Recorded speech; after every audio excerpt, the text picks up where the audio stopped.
Part 3, Chapter 1, Campside. Like a piece of rotten meat, which not only stinks right on its own surface, but also surrounds itself with a stinking molecular cloud of stink, so, too, each island of the archipelago created and supported a zone of stink around itself.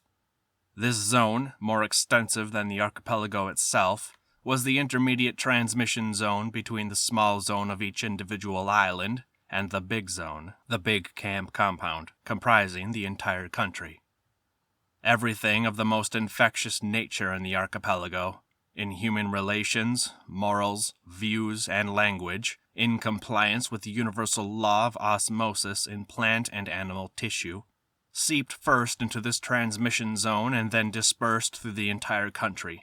It was right here in the transmission zone that those elements of camp ideology and culture worthy of entering into the nationwide culture underwent trial and selection.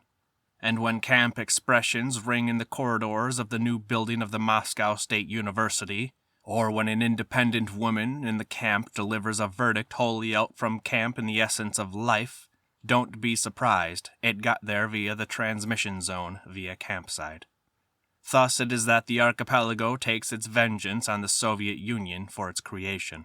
Thus it is that no cruelty whatsoever passes by without impact. Thus it is that we always pay dearly for chasing after what is cheap. To give a list of these places, these hick towns, these settlements, would be almost the same as recapitulating the geography of the entire archipelago. Sometimes entire districts were infected and belonged to the world of Campside. And when a camp was injected into the body of a big city, even Moscow itself, Campside also existed. Who lived in Campside? 1. The basic indigenous local inhabitants. There might be none. 2. The VOKhR, the militarized camp guards. 3. The camp officers and their families. 4. The jailers and their families. And jailers, as distinct from camp guards, always lived with their families, even when they were listed as on military service.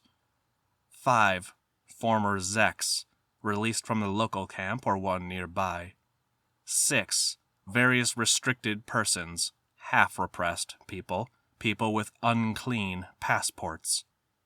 7. The Works Administration.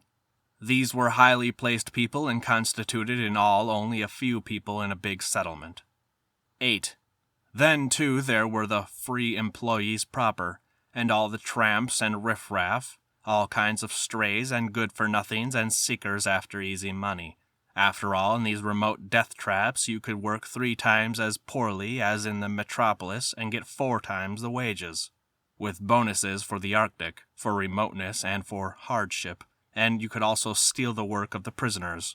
And in addition, many flocked there under recruitment programs and on contract, receiving moving and traveling expenses as well. For those able to pan the gold out of the worksheets, Campside was a real Klondike.